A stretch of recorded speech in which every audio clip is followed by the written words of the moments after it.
Bueno, un saludo cordial para todos los que nos ven a través de este video, atendiendo nuevamente a la contingencia que se ha presentado a nivel mundial.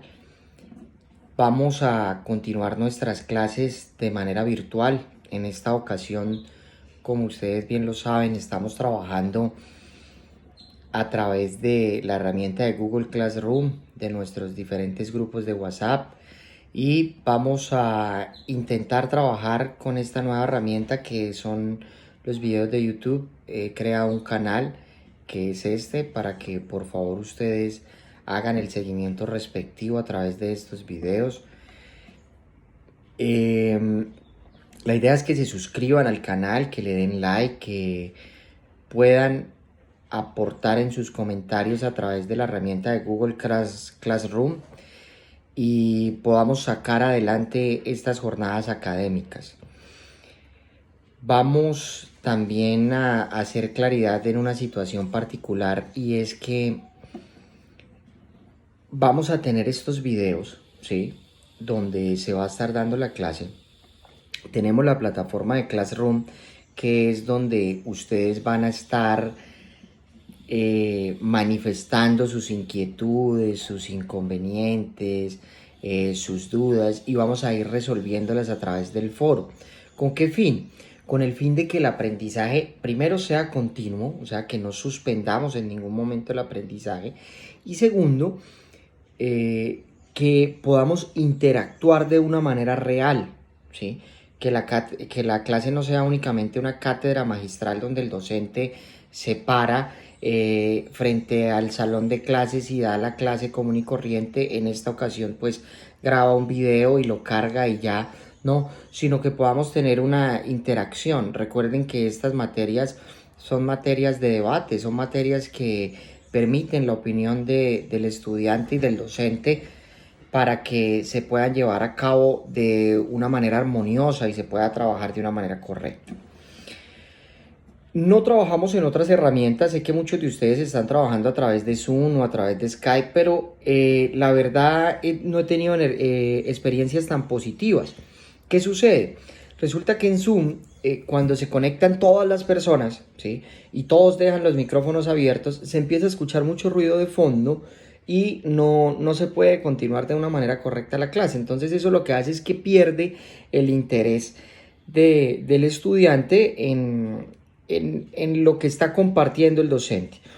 Mientras que a través de este video considero que usted puede verlo, bien sea en el transcurso de la clase, que es lo ideal porque es el horario habitual que usted y yo tenemos destinados para la clase, o puede guardar su video y lo va viendo a partes, o lo saca un tiempo específico para ver su video, o lo ve varias veces. Adicional a esto, pues le va a servir como un repaso para en el momento en que retornemos a las clases presenciales y se tengan los parciales.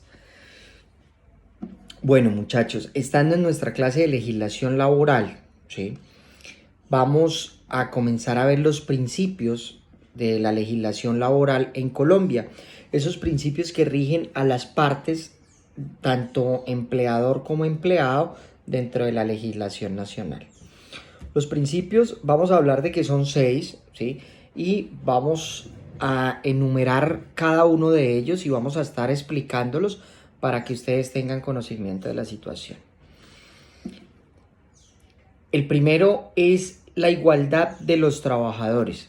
La igualdad es un derecho que de por sí es un derecho fundamental contemplado en nuestra Constitución Política de 1991, y en el principio hace referencia a que todos los trabajadores son iguales ante la ley y cuentan con la misma protección y garantías.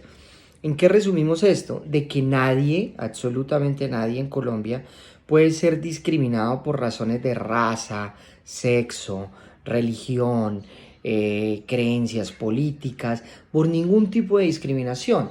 Es decir, todos, absolutamente todos los trabajadores, sin importar su modalidad, su tipo de contrato, todos tienen las mismas garantías y tienen los mismos derechos. Es decir, que cada uno de los trabajadores en principio se le van a aplicar las normas de una manera igual. Ese es el primer principio que tenemos, igualdad de los trabajadores. El principio número 2 es el mínimo de derechos y garantías. ¿A qué hace referencia? A lo que se firma o lo que se suscribe dentro del contrato de trabajo entre las partes. Y eso nos enfoca a que debe tener un mínimo de derechos y garantías. Es decir, que existen una serie de derechos irrenunciables en materia laboral. Y el principio diría algo así como: todo pacto por debajo del mínimo de derechos y garantías es nulo. No produce efecto alguno cualquier estipulación que afecte o desconozca este mínimo. ¿Qué quiere decir? Que yo puedo firmar un contrato de trabajo en el cual le manifieste como empleado a mi empleador que no estoy interesado en que me cancelen mis vacaciones, mi prima, mis cesantías, mis prestaciones sociales, y que estoy dispuesto a trabajarle por el salario mínimo. Ese pacto, esa cláusula que nosotros firmamos ahí va a ser nula, porque ante la ley estaría violando uno de los principios básicos de la legislación laboral colombiana, que es el mínimo de derechos y garantías. Creo que queda bastante claro la situación. Adicionalmente, sí quiero hacer una salvedad antes de continuar, y es que recuerden que esta materia no estamos formando abogados, entonces no estamos formando con base a la jurisprudencia únicamente, ni estamos haciendo énfasis jurídico plenamente, porque esta materia de legislación la estamos impartiendo es para contadores, administradores, tecnólogos y demás, para que tengamos claridad por si de pronto alguien de un nivel superior observa este video. El principio número 3 habla de la irrenunciabilidad. Se correlaciona con el principio anterior y dice: los derechos y garantías concedidas por las normas laborales son irrenunciables. Es decir, que así como yo tengo en el principio anterior un mínimo de derechos y garantías que como trabajador siempre voy a tener, también quiere aplicar la norma una irrenunciabilidad de esos derechos. Es decir, que si bien es cierto son mis derechos, son irrenunciables, yo no puedo renunciar a ellos. ¿Por qué? Porque la norma lo establece. Entonces volvemos al ejemplo anterior que les colocaba acerca de cuando se firma un contrato de trabajo y colocamos unas cláusulas renunciando a primas, a vacaciones o a cualquier beneficio legal. Esto es nulo porque va a ser irrenunciable. 4. La transacción. Es uno de los principios, pero acuérdense que también la transacción es una figura jurídica, ¿sí? Y dice que la transacción es válida en los asuntos de trabajo, salvo cuando se trate de derechos ciertos e indiscutibles. ¿Cuáles son los derechos ciertos e indiscutibles? Son los derechos mínimos que tiene el trabajador. Más adelante, en otro de los videos que cargaremos, o si alcanzamos a observarlo en esta clase, nos daremos cuenta cuáles son esos mínimos a los que un trabajador en Colombia tiene derecho, su jornada laboral y demás. Entonces, lo que habla este principio de transacción, transar es negociar, conciliar, llegar a un acuerdo, podríamos llamarlo de alguna manera. Y lo que habla este principio de transacción es que usted, entre empleador y empleado, o sea, entre las dos partes, puede llegar a una transacción, puede llegar a un acuerdo en el evento que se presente algún tipo de discordia, pero respetando siempre los mínimos establecidos en la ley y respetando siempre esos derechos ciertos e indiscutibles.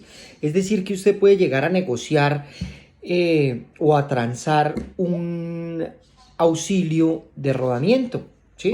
No el auxilio legal de transporte, sino un auxilio de rodamiento extra, una bonificación. Todos esos derechos o garantías que puede llegar a tener un trabajador son extras, son irrenunciables, son transables, que se pueden negociar entre las partes. Los derechos ciertos e indiscutibles sí van a ser irrenunciables.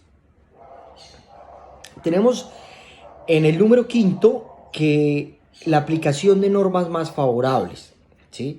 Al igual que en el derecho penal, en caso de conflicto o duda de normas vigentes de trabajo, prevalece la más favorable al trabajador. Como nosotros tenemos una pirámide normativa, de acuerdo a la teoría de Hans Kelsen, donde la Constitución está por encima de todo, después viene la ley y así sucesivamente vamos encontrando, nos podemos encontrar con diferentes leyes, ¿sí? Pueden existir varias leyes que regulen una materia y entre esas leyes puede existir algún tipo de conflicto o duda en la aplicación de esa norma. Entonces, este principio lo que habla es que siempre que existe duda o que existen dos leyes o más en contrario, vamos a aplicar la que le sea más favorable al trabajador. Este es un principio, ¿sí? Es un principio. Es la favorabilidad en materia laboral. Entonces, siempre como se presume que dentro de la relación empleador-trabajador, el más débil es el trabajador, entonces lo que se pretende es protegerlo y garantizarle sus derechos. Por último, tenemos la primacía de la realidad, así se llama al principio.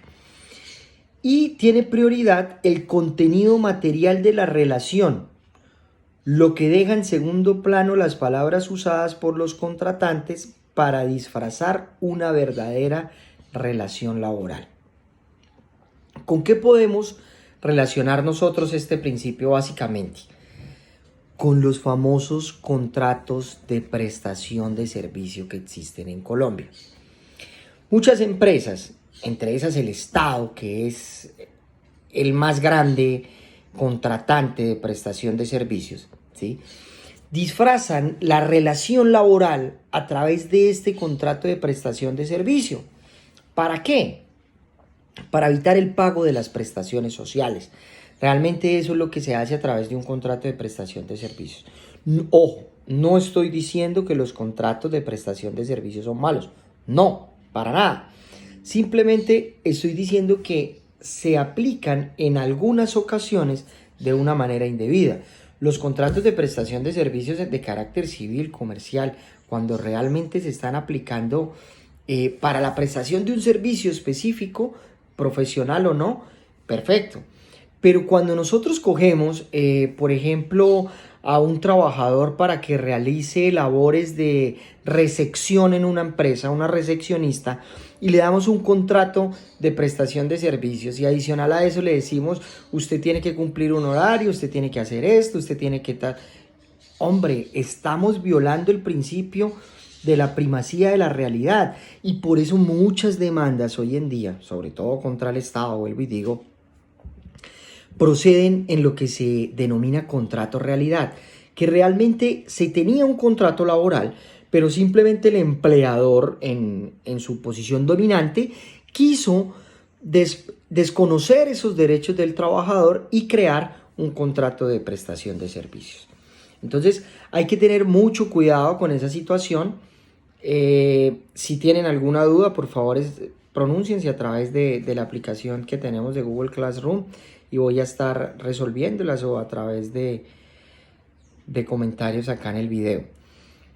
Hasta ahí tenemos nosotros los principios generales de lo que es la legislación laboral en Colombia.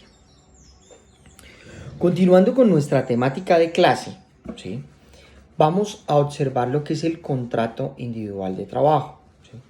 El contrato individual de trabajo está regulado o estipulado en el artículo 22 del Código Sustantivo del Trabajo.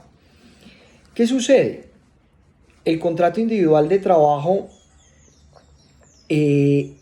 como su nombre lo indica, al ser un contrato, primero vamos a definir qué es contrato, y un contrato, podríamos llamarlo de una manera muy sencilla, es un acuerdo de voluntades entre dos o más partes, ¿sí? Un contrato normal es un acuerdo de voluntades. Nosotros celebramos contratos a diario, ¿sí? Ojo, cuando hablamos de un contrato no quiere decir que el contrato tenga que ser escrito. Nosotros vivimos celebrando contratos a diario. El contrato del transporte, cuando ustedes se suben a un bus, pagan ese pasaje de bus para desplazarse a su trabajo, a su lugar de estudio, a su residencia, lo que sea, ahí están celebrando un contrato de transporte público. Contratos de compraventa, contratos de arrendamiento, todo generalmente va relacionado a los contratos. Y esos contratos son acuerdos de voluntades, es decir, que las dos personas, dos o más partes, se ponen de acuerdo en algo, en precio y en cosa. Esa es la teoría general, colocarse de acuerdo en precio y cosa. Pero el artículo 22 del Código Sustantivo del Trabajo define el contrato laboral de una manera diferente y dice lo siguiente: aquel por medio del cual una persona natural se obliga a prestar un servicio personal a otra persona natural o jurídica bajo la continuada dependencia o subordinación de la segunda y mediante una remuneración. Este artículo 22 nos está dando a nosotros las bases de lo que permite presumir la existencia de un contrato laboral y que nos lleva a la aplicación del principio que estábamos viendo antes de la primacía de la realidad. Vamos a detallar cada una de las palabras bases o clave que están dentro del enunciado del artículo 22. Tenemos dos partes, empleador y trabajador. El empleador puede ser una persona natural o jurídica, ¿sí? Puede contratarlo una persona común y corriente. Yo, Diego Parra, puedo ser empleador, o a través de una empresa, persona jurídica, puedo contratar. ¿A quién? A una persona natural, que es quien nosotros denominamos trabajador. Es decir, el trabajador siempre va a ser una persona natural, una persona de carne y hueso. ¿Por qué? Porque el trabajador va a prestar un servicio personal. Y aquí hay una diferencia con un contrato de prestación de servicios, que el servicio en materia laboral es personal, o sea, a quien me contratan es a mí. Yo no puedo decir, por ejemplo, en la universidad, no puedo ir hoy a clases o no quiero ir hoy a clases y le voy a pedir el favor a mi primo que vaya o le voy a pedir el favor a mi vecino que vaya y dé la clase por mí. Así esa persona tenga el mismo conocimiento y la capacidad técnica para desarrollar la actividad, mi contrato es un contrato de trabajo. Yo tengo que cumplir la actividad de manera personal, ¿sí? Esa es una característica principal, que la prestación del servicio es de carácter personal. Diferente sería cuando yo soy un ingeniero civil y me hacen un contrato de prestación de servicios para construir un muro. Y yo designo a otra persona, al maestro, a los ayudantes de obra y demás, para que construyan ese muro. Yo estoy cumpliendo mi contrato de prestación de servicios. Mi contrato era construir un muro, pero no de manera personal. Esa es la gran diferencia que existe acá en la primera parte de lo que es el artículo. Bajo la continua dependencia o subordinación, ¿qué quiere decir esto? La subordinación es supremamente importante en materia laboral para definir esta temática. ¿Por qué? Porque la subordinación quiere decir que se está bajo unas órdenes constantes y permanentes. Cuando nosotros nos encontramos frente a un contrato de prestación de servicios, ese contrato de prestación de servicios le da autonomía para que la persona pueda o no realizar la labor de X o determinada manera. Es decir, en el contrato de prestación de servicios de construir el muro, yo puedo decir, voy a arrancar en mi trabajo a las 11 de la mañana y voy a trabajar hasta las 6 de la tarde. Ojo, en el contrato de prestación de servicios se puede. ¿Por qué? Porque soy plenamente autónomo. En el contrato laboral no, yo tengo una subordinación y esa subordinación también puede incluir un horario de trabajo. Ese horario de trabajo es de 7 a 12 y de 2 a 6, por ejemplo. ¿Quién lo fija? Lo fija mi empleador. La subordinación es la otra palabra fundamental o clave que encontramos dentro del contrato de trabajo. Y por último, la remuneración. La remuneración o salario, ¿sí?, que se percibe por esa prestación de servicios.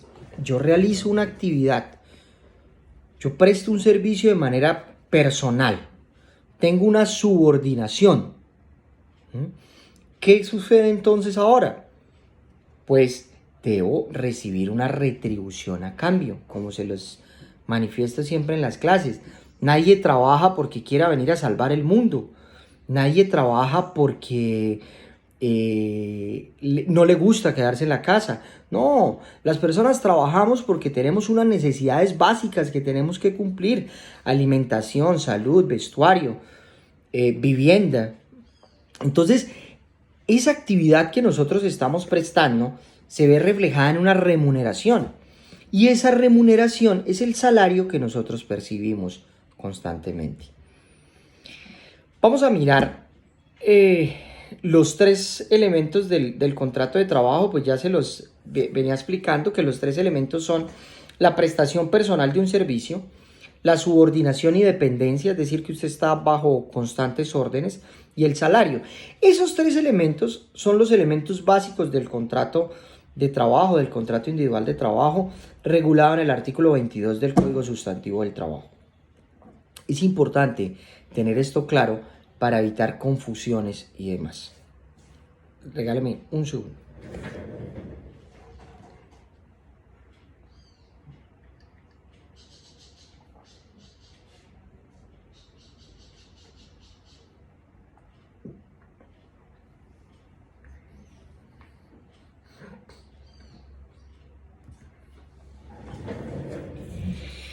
Bueno, continuando con nuestra clase, vamos a observar cuáles son las partes. Ya las hemos enunciado, ¿sí?, y las explicamos a grandes rasgos, pero vamos a dejarlas otra vez en claro. Partes del contrato individual de trabajo: empleador y trabajador. ¿Quién es el empleador? Persona natural o jurídica, ¿sí?, que contrata la prestación del servicio. ¿Listo? Empleador, persona natural o jurídica, cualquiera de las dos. Trabajador es la persona natural, la persona de carne y hueso, y que presta el servicio de manera personal. Esas son las dos partes del contrato de trabajo. Ahora, vamos a mirar la capacidad para contratar. Acuérdense que nosotros hablábamos de cuál es la capacidad que tienen las personas, tanto jurídicas como personas naturales, al momento de celebrar un contrato, cualquier tipo de contrato, ¿sí? ¿Cómo determinamos esa capacidad jurídica? Bueno, en las personas naturales, como lo hemos visto en clase, con su mayoría de edad, por regla general, es decir, cuando usted tiene 18 años en Colombia, se convierte en un sujeto de derechos y obligaciones, ¿sí? Usted, a través de su cédula de ciudadanía, demuestra que es hábil y que tiene la capacidad jurídica para contratar como persona natural. Eso a manera de regla general. Vamos a mirar más adelante unas excepciones. 2. ¿Cómo lo demuestra esa persona jurídica? ¿A través de qué? Del registro mercantil, que es lo que nosotros llamamos Cámara de Comercio. Digamos que esa Cámara de Comercio es la cédula de la empresa, donde determina desde cuándo existe, cuál es su vigencia, quién es su representante legal, qué tipo de contratos puede realizar de acuerdo a su objeto social y demás. Entonces, mirando unas reglas básicas de lo que sería la capacidad para contratar, podemos manifestar lo siguiente. Tienen capacidad para contratar y ser contratados los mayores de 18 años, como ya lo acabamos de decir, pero los menores de 18 años podrán ser contratados de acuerdo a estas 13 secciones o 3 reglas que plantea la norma. Profe, ¿los menores de edad pueden trabajar? Claro que sí pueden trabajar, pero hay que cumplir con unos requisitos que la norma establece y que aquí les voy a decir cuál es. ¿Cuándo han visto ustedes un menor trabajar? Ustedes han visto esos programas de Canal Caracol, de RCN, Club 10, Bichos Biches, donde hay menores, aproximadamente 13 y 14 años o algo así, prestando su servicio ahí. Eso es trabajo, eso es trabajo. Y para los menores de edad, como tienen una especial protección frente al Estado en Colombia, ¿sí? La norma plantea unas situaciones especiales de protección hacia ellos, ¿sí? Son las siguientes.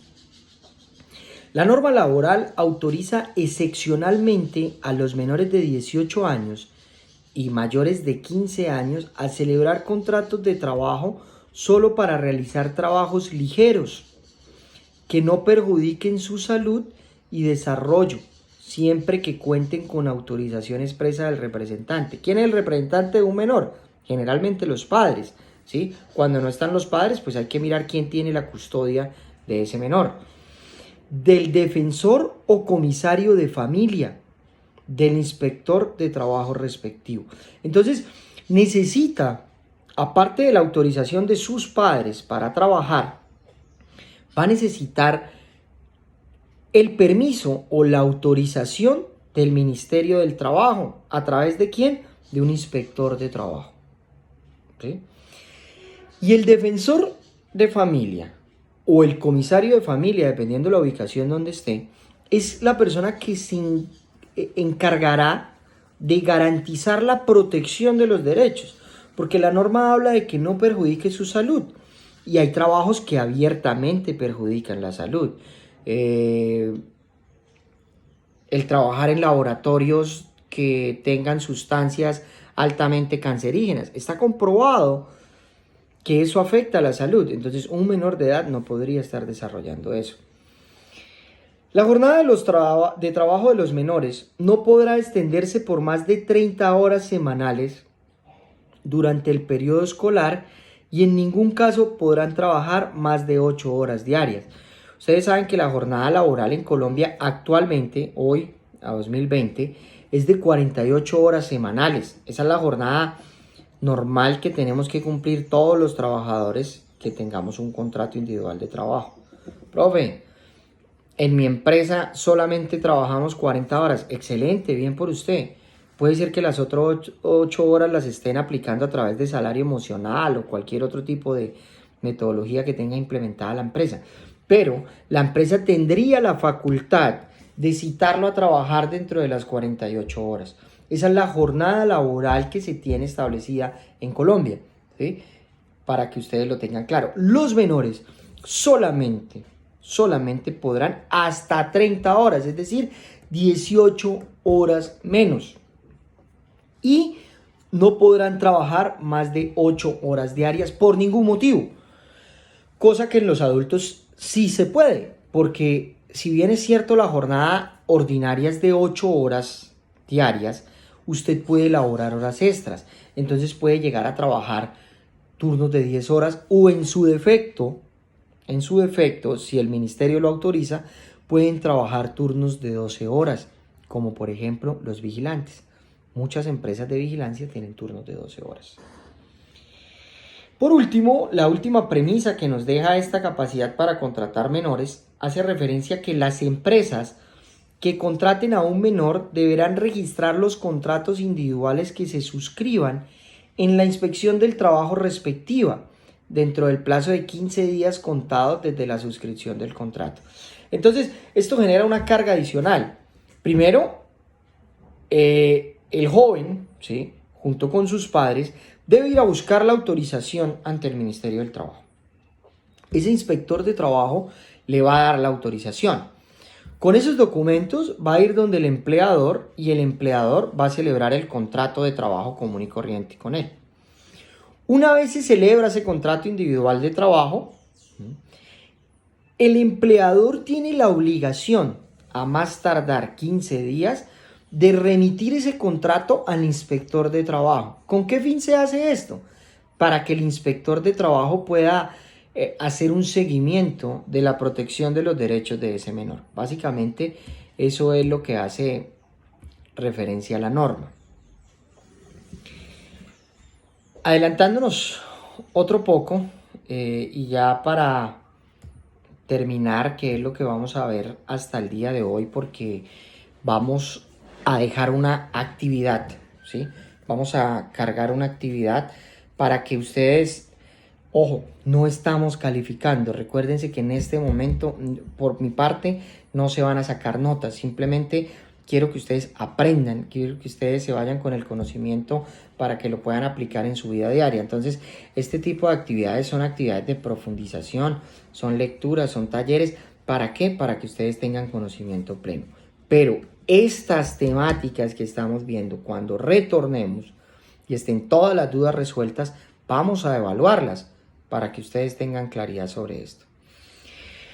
Clases del contrato de trabajo.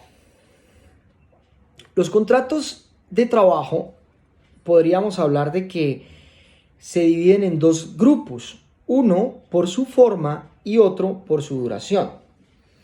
Por su forma tenemos el contrato verbal y el contrato escrito. ¿Qué recomiendo o qué es lo que siempre se debe celebrar? El contrato se debe celebrar por escrito. ¿Por qué? Porque existe un mecanismo idóneo de prueba de ese contrato y de las cláusulas o de los pactos o los acuerdos que allí se fijaron. Lo escrito está.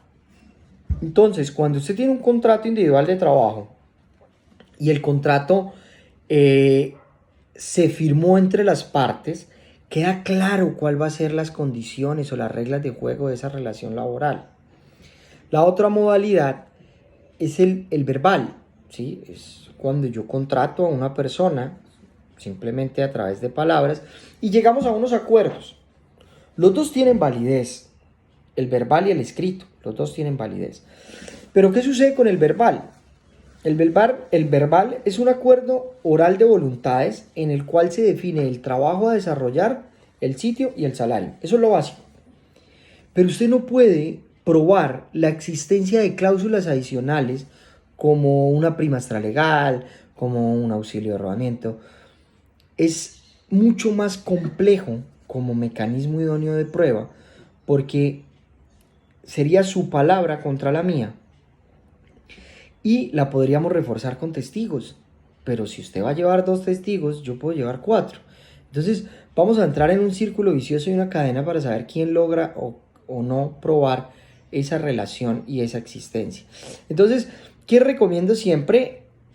Hombre, que el contrato ustedes, tanto como empleadores o como empleados, lo celebren por escrito. Es un derecho que ustedes como trabajadores tienen y por eso siempre se termina diciendo que se firman 2 ejemplares de igual tenor para que se le entregue uno al trabajador y uno al empleador y los dos conozcan bien cuáles son las reglas de juego.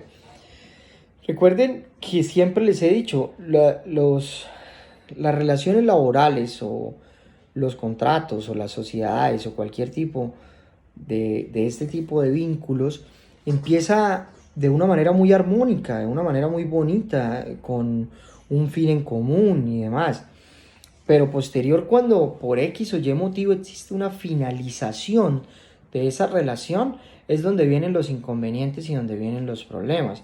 Entonces, es importante tener mecanismos idóneos de prueba, como lo es el contrato escrito, para que podamos tener certeza de qué era lo que se había pactado. Y en el otro grupo encontramos los contratos según su duración, ¿sí? Contratos a término fijo, a término indefinido, por obra o labor, ocasionales o transitorios. Esos son los contratos que nosotros tenemos estipulados de acuerdo a su duración. Eso lo veremos en la próxima clase, ¿sí? Para fortalecer los conocimientos. Espero que todo hasta acá haya quedado muy claro, que si tienen dudas por favor las expresen, si no, no hay ningún inconveniente. Saben que lo que me interesa es que puedan aprender, que este conocimiento pues se transmita, que lo puedan aplicar, que sea algo útil para ustedes. Los invito nuevamente a que se suscriban al canal y que le den like al video. ¿Por qué? porque al usted suscribirse en el canal va a estar atento a las notificaciones que yo voy a estar enviando o retroalimentando a través de esta plataforma virtual que es YouTube. Entonces los invito a que hagamos eso. Les deseo un feliz resto de día, que tengan éxitos, espero que estén cumpliendo con todas las medidas sanitarias que nos ha impuesto el gobierno nacional, lavarse las manos, protejan a sus padres, a sus abuelos, por favor traten de aislarse, no es un juego, realmente no es un juego, son recomendaciones reales. Si analizamos estadísticamente, la idea es tratar de frenar esa curva. Hemos hecho un buen trabajo durante estos 3-4 días que van, pero hace falta mucho más, necesitamos ese aislamiento social. No lo hagan porque se lo están pidiendo u ordenando, sino porque usted tiene convicción plena de que quiere proteger su salud, la de sus familiares, la de sus amigos, su pareja, la de todas las personas. Los invito a eso, muchachos, y feliz día para todos.